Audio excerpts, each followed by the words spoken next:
Hi, it's Chris Titley here, and on today's episode of Scoreboard, the podcast, I'm joined by Victoria Denholm, CEO of Wollemi Capital Group, and we are sitting centre court on Hoops Capital East. Victoria, welcome. Thank you for having me, and we sure are. Welcome to our beautiful court. It is a beautiful court, and thank you for hosting us. And have you done any podcasts live on centre court before? I don't think I have. I have filmed for other things, but not a podcast. You can have that. Thank you very much. Yes, no, we're going to get into it. We're sitting here on the Tuesday, the 13th of May. How's your Tuesday been? Yeah, I mean, if we want to jump right in, Jason Tatum may have just popped his Achilles. We were talking about that before. We were reenacting it. Die-hard Celtics fan, so it's quite a tragic day for me. But, you know, in the face of adversity, down 3-1, I think we will bounce back. Yeah, and we were talking about Guy Sebastian Celtics on the weekend as well. 7. Did the same thing. Do you know who Guy Sebastian is? I do. He came to a Kings game actually last year. There you go. He was playing a casual AFL game on the weekend, and off the ball, just wandering all in, and then like the sound and the clap and everything. It looks like Jason, I don't know if it's been confirmed yet, but I saw unconfirmed, sort of but it looked pretty bad. And he was grabbing his ankle around the Achilles, and I'm so sorry to hear that. But you did have your time last year. We did, but as everyone, we want to win all the time. And, you know, again, my allegiances to the Celtics are as a fan, but as the Kings and Flames and now the WNBL, winning is very important. Where's that little sense of competitiveness already? Where's that competitiveness come from? That's a good question. I think, you know, growing up with an older brother, just that sense of competitiveness. I think my family is probably innately a little bit competitive about things. You know, board games were always fun growing up, but I think just, you know, being around sports for a long time as well, it's fun. It's a bit of fun. Yeah, and the interest in sport, where did that come about? When was the little moment you remember back as a child potentially? Yeah, I mean, I don't remember a specific moment. Sports just always kind of been part of our family and part of our interests. I think, you know, again, having an older brother, I probably grew up in sports before even really being aware of it. I remember the first active sport that I did as a kid was swimming.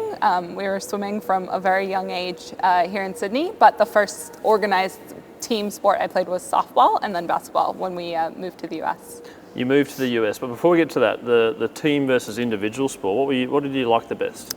Team sports, definitely. I think I'm much more, I have a lot more fun in the team environment, I think, as well as like that competitive juice. I think from an individual sport perspective, it's, you know, like so many hours by yourself doing the same repetitive thing, and there is that in team sports, but I think the team practice environment and kind of growing as a team is really rewarding and kind of how I think I thrive. And moving to the US, your exposure to sports, global sports, the mecca, the capitalism powerhouse of the world, I suppose, when it comes to sport. What are your memories of sport in the US? Yeah, so the first place we landed in the US was Colorado. We landed in Boulder, Colorado in 2001, home of the Denver Nuggets in 2001. That would have been really not so good at all. Yeah, they were terrible. The worst team in the league. Carmelo was there? No, not yet.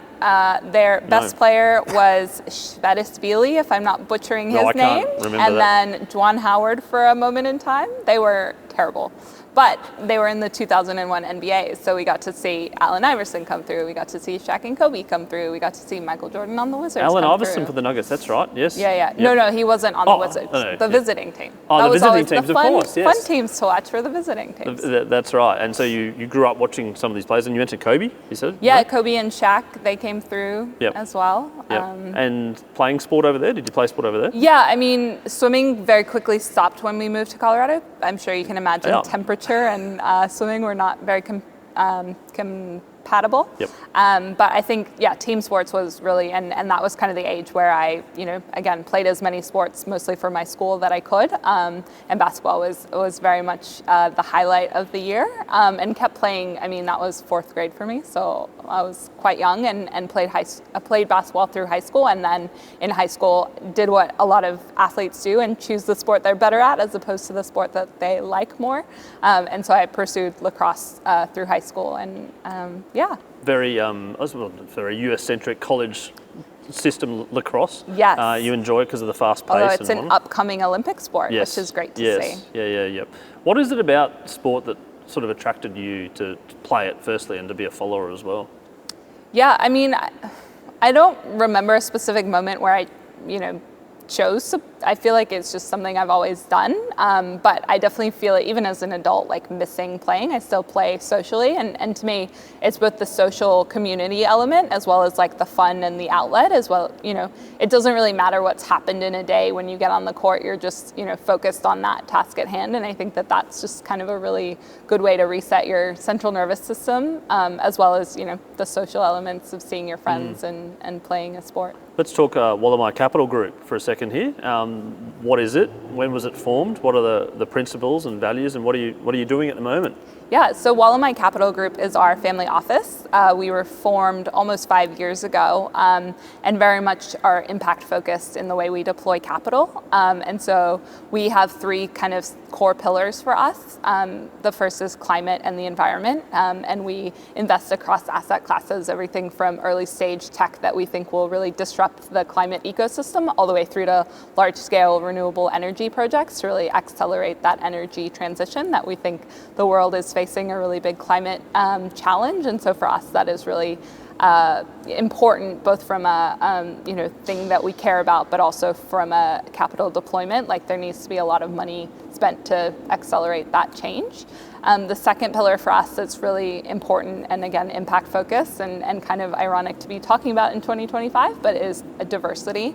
We invest both across gender diversity, so a lot of the work we do both in women's sports as well as female founders and female fund managers. We also deploy capital to support other kind of groups of people that the capital markets overlook. We do quite a bit of work with First Nations, Indigenous businesses and causes as well. But for us, it really is deploying our capital in a way that people who don't necessarily have access to, but have great ideas and have great kind of outsized returns, for us is really important. And then the third pillar for us, which is why we're here, is community. And as I spoke about, sports in general have been a really big part of our view of community, but basketball in particular has been really kind of foundational to our family from a community sense. And for us, Matt and I had this moment when we were forming the family office that we're like, we want to invest in basketball. How do we get mom on board? And she was very easily swayed, I think, both from the impact that sports and basketball in Australia has had on the community, but also the value add that we think we have as a family from a business point of view to kind of upskill and bring basketball to be kind of a tier 1 top sport from a professional perspective in Australia. And you started with a sort of a minority stake in hoops, and it's moved up to the point now where it's majority.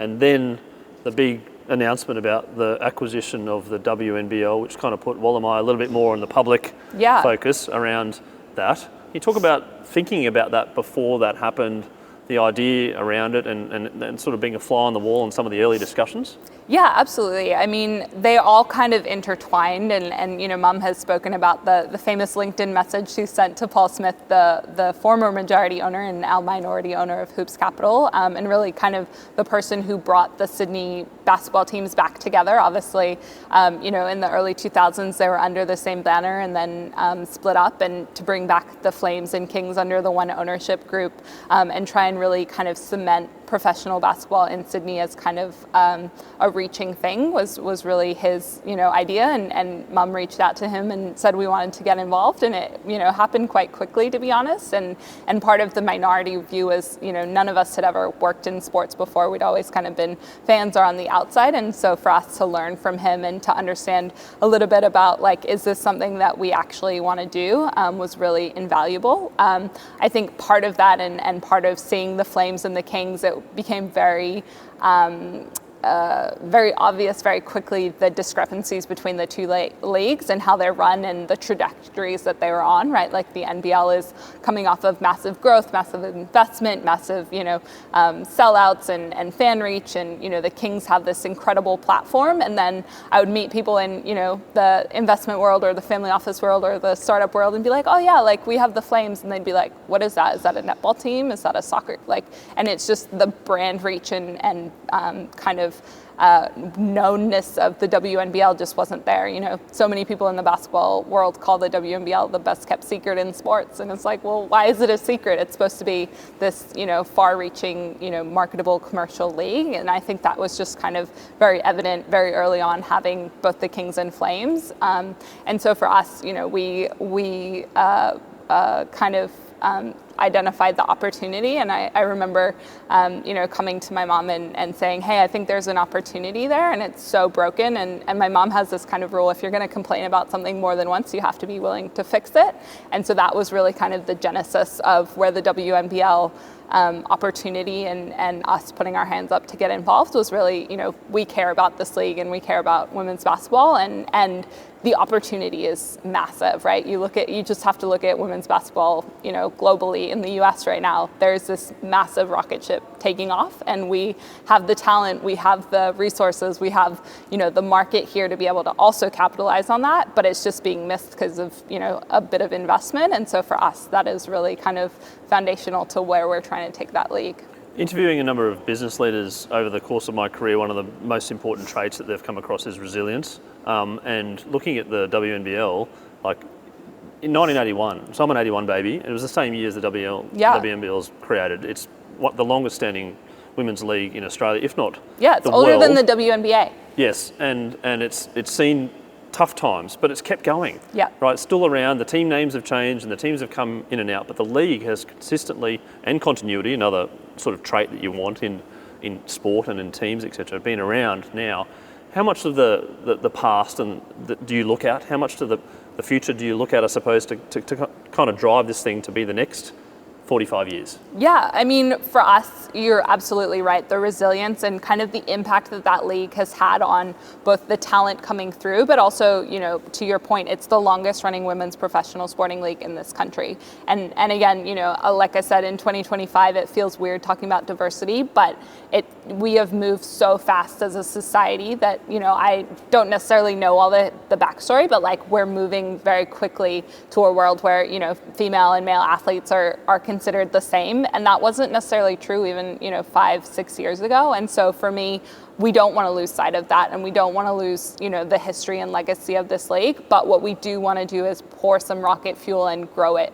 And I think from a talent perspective too, the thing that mom always says when she's looking at a business, and we adopt as well in the startup world, is like the talent is what you're investing in, and we have some of the best female basketball players in the world that play in this league. And so how do we add some momentum behind that and add some marketing and add, some broadcast dollars and really kind of fuel that? You're incredibly passionate about basketball, but also the WNBL is an investment.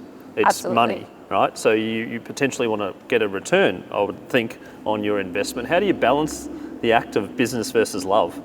Yeah, it's a great question, and something we do across Wollemi, right? Like I say, it's impact capital. We are doing this for commercial reasons as well as impact, and I think the WNBL is true about that as well. Like, we are not doing this out of charity. For us, it is really an economic opportunity. And again, you only have to look at the NBL to see what they've been able to achieve in a pretty short window of time as well. For us, it is really about capitalizing on the momentum of growth of basketball in Australia. There are so many people that play or want to play that can't play because there's not enough facilities to play in, and how do we capitalize on that, as well as like the commercial partners. You've seen massive growth behind the WNBA in the US because of the commercial drivers behind it, right? Even the Matildas moment here, people underappreciate how much corporate Australia getting behind that brand and that momentum really had. And so for us, it is a real opportunity to unlock. There's so many potential partners in the Australian ecosystem that I think basketball is a really good fit for, that we just want to unlock. And I think for us, that's really key, as well as, the media and the broadcast and kind of the way that people view sports is changing, right? Like the platforms you watch it on, the way you engage, right? And so for us, can we really be a pioneer in that space, both from, the digital consumption and kind of where people are watching it and how they watch it and kind of the narrative around that. And I think for us, that is a real commercial opportunity. And the blueprint of owning a league, different to owning a team, and there's not too many kind of precedents. I mean, look at Larry, and the NBL is one example or case study on that. When you sit down now, you've owned it for formally probably for a month or two now, where do you start?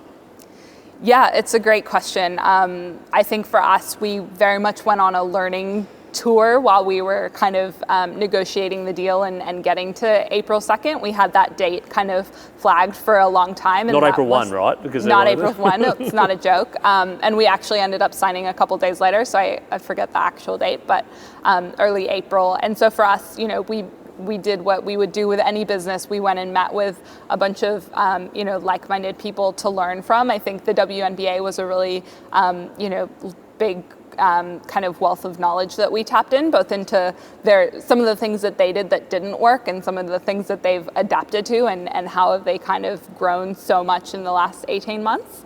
As well as, again, you mentioned the NBL. They obviously have had their model and they've had things that have worked and things that haven't worked, as well as, some of the learnings from other leagues has been kind of, we've come in eyes wide open without kind of necessarily a prescriptive view of how we're going to fix this. Like there's there's some low hanging fruit that is obvious. I think the broadcast being, front and center in the commercial framework of the league. But, other than that, we have what we think the league is capable of, but we don't have the, necessarily the roadmap all mapped out to get there. I think part of it is hiring incredible people that we think are aligned, and Jenny, who I know you met with, is one of those people. But for us, it really is, kind of an evolution, and we don't necessarily know what it'll be in 5 or 10 years, but we know where we want it to be and where we think it can be, and how can we help it kind of get there, and then kind of the rest will be a little bit, adaptable. Sounds a little bit like a Series A investment or something, yeah, like an early stage investment. That's how we're viewing it. Again, yeah. We do so much in the startup world. Like to me, the WNBL is a startup with a really, incredible history and an incredible talent pipeline. But for us, we're kind of at this refreshed startup kind of. And then the relationship with the NBL, how's that sitting, or where do you think that sits as two different leagues? And looking at AFL, you've got the different seasons, and the AFLW, and they've got the WBBL and the BBL. They've got the same team names, the same everything, same colours. But in basketball, the NBA and the WNBA is different teams, and the same in Australia here. How are you looking at that? Yeah, I mean, from an NBL perspective, so they're the operating partner of the WNBL. So again, to tap into the resources that they have and they have built, and kind of creating synergies. I think there's a lot that we've learned from the Kings and Flames that you can use one to help the other. But, I do strongly believe that both teams need and both leagues need their own identity, their own fan base. It's great where there's overlap and there are people who love basketball and we want them to be a fan of both, but there are also people who love women's basketball and people who love men's basketball. And again, in creating those audiences, I think, you become much more value add to the people that you're talking to. And again, there will be casual fans across both and there'll be diehard fans across both. But for us, it really is important that the WNBL doesn't, become the little sister of the NBL. That was never our intention and very much not how we view it and not how the NBL views it either, to be fair to them.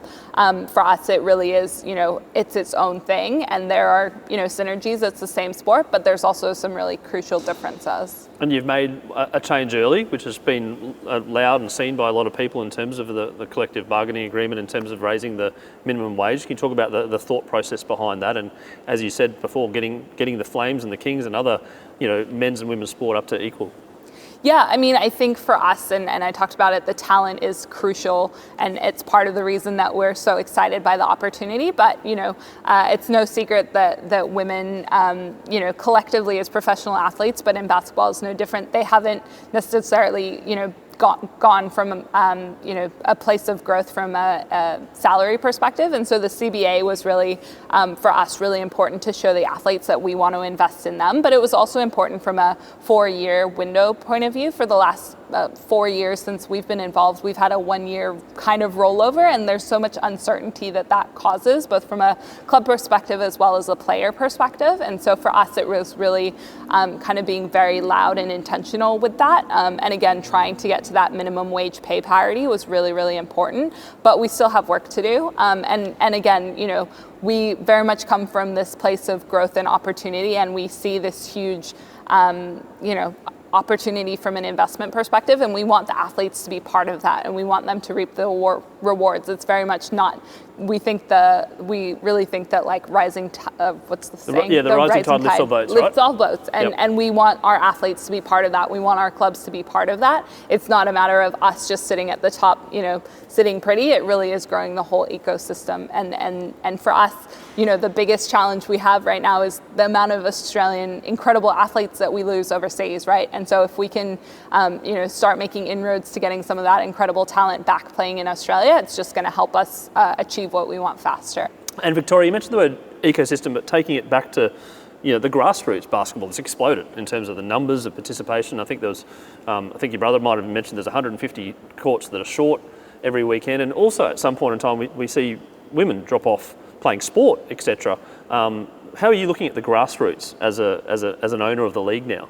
Yeah, I mean, it's so important, both from a pipeline perspective, but also just, a wellness of society and community perspective. I think, again, if I think about my own childhood and how important sports were for me, I think that it's so important to keep encouraging kids to play sports. Again, we're in this world now where iPad kids are a thing and losing that sense of play and outdoor activity, and I think sports are still a really good way to motivate kids to kind of break out of those shells.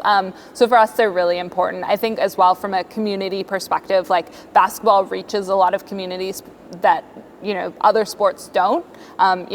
Basketball is a global game, and it just takes, again, looking around the Sydney ecosystem, from a social perspective. When I play on, Wednesday nights, it's a very diverse group of people that are playing, and I think, keeping them front and center as well. It might not look like your average, other sport kind of fan base, and for us it's really important to kind of weave those into how we're thinking about it. Even I know the Kings are quite successful in partnering with the Savannah Pride and the work they do in the South Sudanese community, and then again from a talent pipeline perspective, we have 3 incredible South Sudanese players for the Kings, and that's starting to happen on the women's side as well.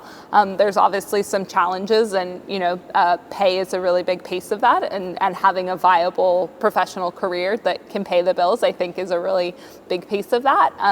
But for us, having grassroots and kids playing basketball, that's the fun part, right? Like going to a court and playing pickup. I think, basketball is one of those sports where, yes, it can be one person and a ball in a hoop, but you can come up and we can play, and Are you offering us to play basketball here? Yeah, maybe after. Was there a free throw? Maybe after. donkey. What was that? Donkey? The game? Oh, horse. Horse. Yeah, right. yeah. Donkey might be the Queensland version. Maybe. I'm not too sure. But Maybe. You mentioned about the success of grassroots continuing to play, make it a profession for people, which is very important. But now we live in a bit of a digital age, which is social media and whatnot, and there's short form clips, there's KO minis, there's all sorts of different things where kids and adults can consume content quickly, easily, wherever they want. How important is the storytelling element as the owner of the WNBL from a club level and from a play level and from a league level? Yeah, I mean, I think it is like paramount to the success of where we're heading. I think, again, to my point, the talent in this league is like immense, and we have some of the best players in the world that play in this league, and they aren't household names, and they should be, right? Like Jade Melbourne is a perfect example. She was the youngest player in the WNBA 2 years in a row, right? Like, again, she's a phenomenal talent. She was, the starting point guard on our bronze medal winning Opals team. She's such a personality, and yet, your average Australian sports fan wouldn't know who she was, which, again, if you think about the male equivalent and the boom of Australian boomers and Australian men playing in the NBA, like, they are all household names, and that's incredible. And I want that for our women because they are just as talented and they are playing here, which I think is really exciting. Like, and Jenny may have told this to you because she loves saying it, like, if you want to see an Olympian play in Australia on any given weekend, the WNBL is the place to do that. The NBL, yes, has some, but like a lot of those players play in the NBA. The soccer players aren't necessarily here, but like the Australian women are here and they're playing, and I think that they're accessible and, they want to engage with community. And I think that that's really, really exciting. And having Sandy Brondello on the podcast recently, she's just been re-signed for LA, which would make this her involvement in her 7th Olympics. Yeah. Which is just like mind-boggling. Like, I don't think anyone has been involved in 7 Olympics per se as a player,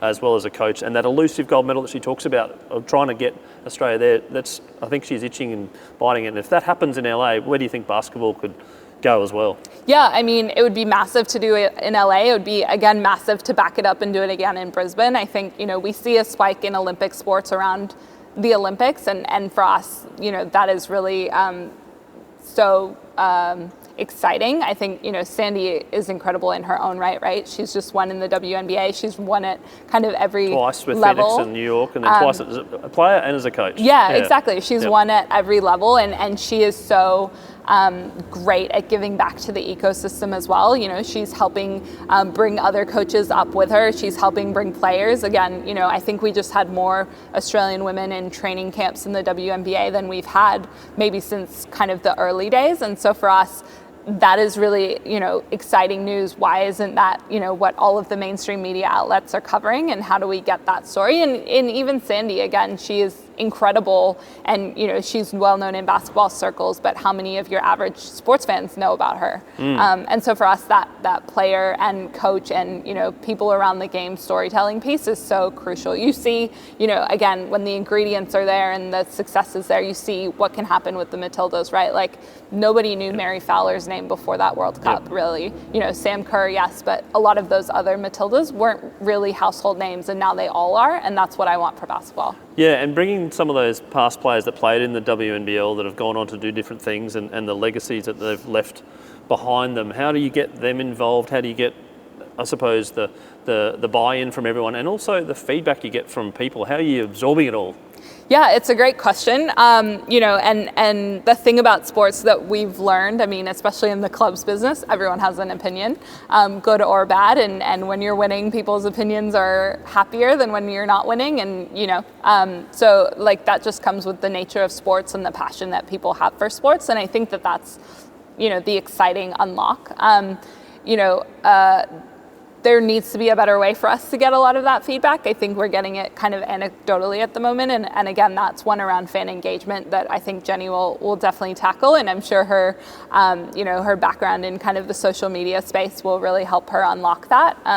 But again, for us, we're very much in the infancy of this journey, and we're going to iterate, and we're going to, do things and try things. And we're here to kind of radically change the trajectory of this league. And, not every step that we take is going to be the right step, but hopefully we can kind of iterate and learn from what we're doing and kind of go from there. You said you don't know where it potentially could be in 5 years' time or 10 years' time. At a personal level, are you a goal setter? Do you have goals, like short-term, long-term?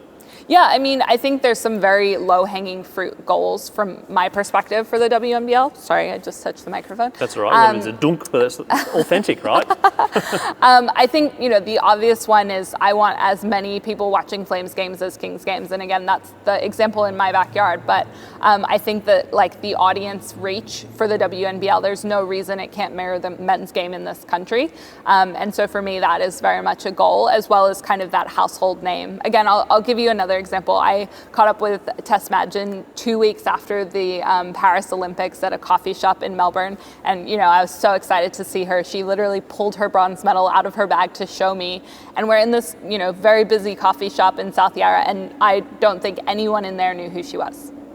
And to me, that is really sad, right? Like, and she's literally got a piece really of heavy history medal as well. And I'm like, awesome. I'm freaking out. I think it's so cool. It was such a moment, and for them to get there after kind of the adversity they faced, like, incredible. They lost the first few, I think exactly. it was. They lost the first game and then bounced back and, had to win with their back against the wall. They had to, keep fighting. And that's the Opal spirit, right? Like, they're just so resilient, to use your earlier word. And so for me, like, 3-5 years after LA, when we medal again, I want whoever it is, the captain of that team, whoever it is that I'm having coffee with, to get mobbed by people. And that person will probably hate that, but like, to me, that's a good outcome, right? Like, I can't walk anywhere with Luke or Andrew and not get mobbed, right? And so why can't we have that for our female athletes? Yeah, that's a great point. And getting that sort of, I suppose, getting that league structure right as well. You started touching on that in terms of the number of teams and the competition. How important is it to kind of make sure it's geographically spread, but everyone's kind of happy?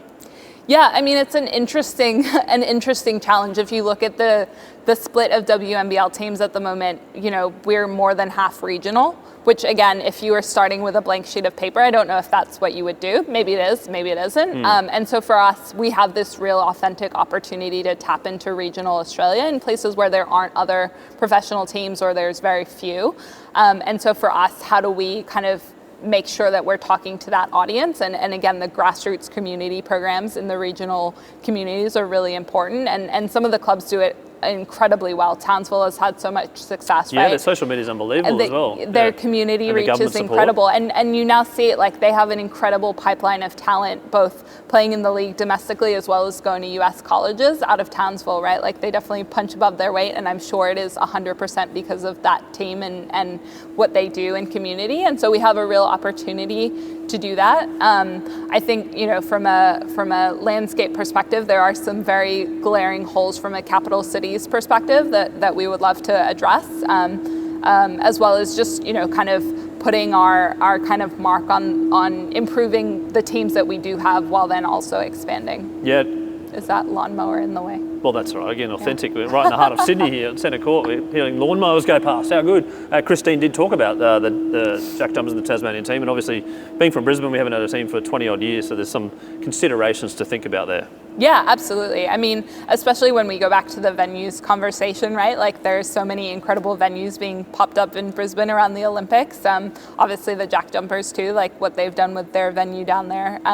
Yeah, I mean, there's some real opportunity to expand the league. I think from a talent perspective, we can absolutely expand it. But again, we don't want to expand too quickly, and we want to, preserve the longevity of clubs. I think one of the things that, to your earlier comment, the WNBL has seen a lot of clubs come and go, and that's really hard as a fan, right? Like even in the last, 3 years since we've been involved, clubs have changed ownership. We've lost the Melbourne Boomers, which you would have thought was one of the strongest brands in the league, and again, really excited that we've added Geelong and kept 8 teams. But again, from a fan perspective, if I was a Boomers fan and am I now a Geelong fan?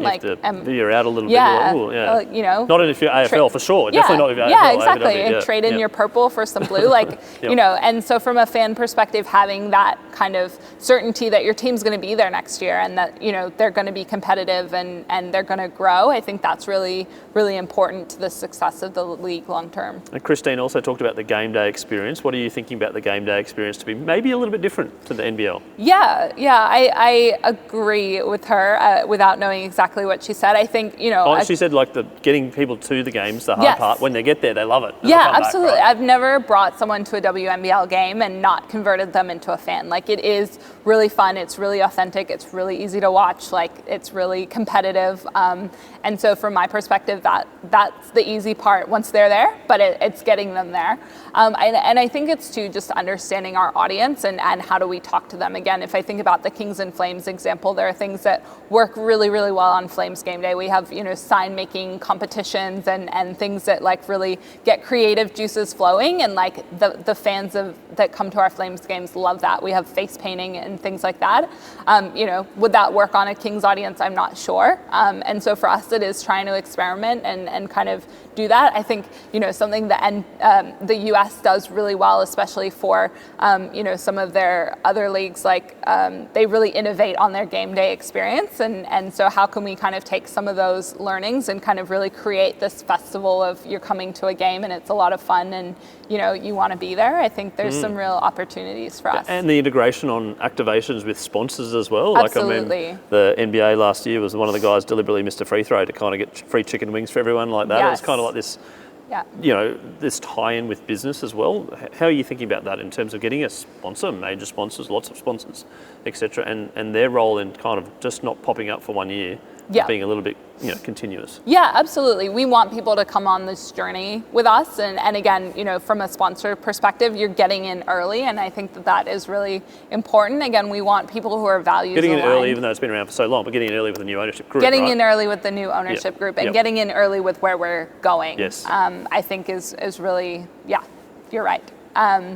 And I think, from a sponsor perspective, again, we want to be creative. And I think we have license to be creative, given that, we are refreshing the brand and we are refreshing what we're doing. And again, we want, values-aligned partners, and we're willing to kind of work with them on what makes sense for them, right? Again, if I think about the Kings and Flames, one of our loudest points in a game day is the Harvey Norman giveaway at third quarter break. And again, you have not heard loud until you've heard 10,000 kids screaming for an Xbox, right? And I think for them that is such a, important. The giveaways are so good with kids, like even water bottles absolutely, and hats and throwing them out like the rockets and things like that. It's so much fun. And so again, finding authentic ways to connect with our sponsors to do that. Again, I know, we've had sponsors that have wanted to do different things, whether it's, in community or whether it's, with our teams or with our other sponsors. And so for us, it is really kind of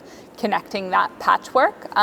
But, we're absolutely having conversations, and we're also trying to unlock brands that may have never spent in the sports ecosystem in Australia before, because there's a real opportunity there, and we are trying to do things differently. And again, if you look at the success that the WNBA has had and Unrivaled, right, like some of the brands that they've brought on, especially, female-centric brands that have never spent in the sporting space, like that is really exciting for us. Yeah, and widening the pie, the addressable audience of people that want to be a part of it, and getting your name out there through storytelling, and also the broadcast rights is very important, as you mentioned.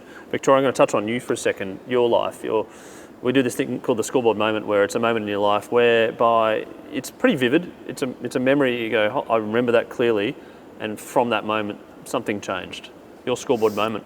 I think there was, and again, I'm trying to maybe the way my brain is wired isn't as specific as a picture perfect moment, but I do think that there's probably two around basketball. I think the day that we kind of signed the initial minority owner agreement to become involved with the Sydney Kings and Flames was really surreal, a very much a pinch me moment. And I think going to our first Kings game, unfortunately the Flames last game was kind of after, or the last game was before we'd fully kind of became minority owners, so we didn't get them the first season, but the Kings were still playing, and I think that first game where we had kind of signed all of the agreements and we're like, this is real, that was super exciting. And then, again, it was kind of like one of those movie timelines, because we won the championship that first season as minority owners, and again, everyone at the time was like, this doesn't happen all the time,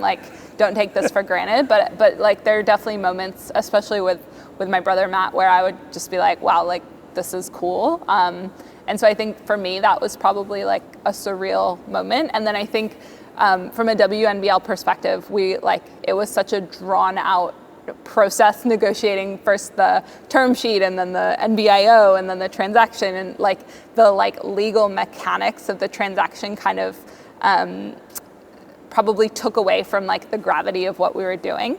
And it wasn't until kind of the surreal moment for me was, we brought Lauren on as an advisor for the WNBL. And again, I grew up watching Lauren. I grew up, this legendary Seattle in the WNBA. Yeah, exactly. This legendary icon, and she's calling us to get involved with what we're doing because she believes in us. And to me, that was a very awesome. That's powerful. Surreal moment. Yeah, I was going to touch on the importance of her as a brand for what she's achieved in women's basketball, to then be part of this group and this movement. It's pretty exciting, right? Yeah, absolutely. And I think, she has created something incredible with She Hoops and the grassroots connections that she has, but she is a wealth of knowledge and a wealth of ideas, and for her to want to work with us and kind of take the WNBL to where we think it can get to is really incredibly exciting. Now, another one I ask is someone's all-time favourite sporting moment. Victoria, your all-time favourite sporting moment? Yes, I have a few. I think from a fan perspective, seeing the 2008 Celtics win the championship was very real. That was the first team that I followed that had won a championship, and so that was very much oh, winning is great. I think from a personal perspective, again, I touched upon it, being on that kind of tailwind of the Kings win that first year and being like in the tent and seeing behind the scenes was really incredible. In terms of like an in-game moment, I'm probably not as like vivid with my recollections as my brother, because he has like a picture perfect kind of memory. But again, I think for me, like the game I remember watching was watching Michael Jordan play when I was, in fourth grade for the Wizards. I wasn't old enough to see him in the Bulls days, but again, seeing someone of that gravity. Forgot about that, actually. He played baseball as well. He did. Seeing someone of that gravity like play a game, I think just like to me was like, wow, like the power of sports is like really limitless. Yeah, and forever. And Jordan obviously made a lot of money with his shoe sponsorship. And I'm looking at your shoes right now, and they're very funky. And I know it's a podcast, so we might not have vision of that, but you want to describe to the listeners what you're wearing right now. It's pretty out there. Yeah, they are the Asia Wilson A1s. Again, her first signature shoe. She is the best women's basketball player in the world at the moment. And there's a bit of fanfare around her shoes, so I couldn't resist wearing them this week. And are you a sneaker collector? I am, although I wear all my sneakers, so that I'm not like one of those pristine. Oh, you don't have them in the cabinet, I don't. Well, you have them in the cabinet to wear. Yeah. I also couldn't justify buying some of the like really expensive ones because I want to wear them, but then how do you wear them? So yeah. Victoria, one final question. We're sitting here in 2025, and we've got girls out there playing basketball, and they might be 15 or 14, etc., and they want to, potentially play professionally, and there's a pathway to be professional. What's some advice you want to give them? Yeah, I mean, I think just keep going, keep playing. There's some incredible stories of resilience. One of our Olympians who's currently at a WNBA training camp, has an incredible story about how she almost stopped playing basketball. And I think, especially as a young girl and a teenage girl, there are a lot of things that happen in your life, both from a friend perspective and a social perspective and a life-changing perspective, and sports are sometimes hard to prioritize in that, but I think keep going, even if it doesn't feel like you're getting to where you want to go, like just keep going, I think is really, really important. Victoria Denholm, thank you so much for coming on and hosting us here in Sydney on Scoreboard. I wish you all the best with Wollemi Capital Group's. Yeah, and looking forward to seeing what happens in the WNBL coming up in the first season under new ownership. Looking forward to following the progress in coming years and looking forward to helping. Victoria, thank you so much. Thank you for having me.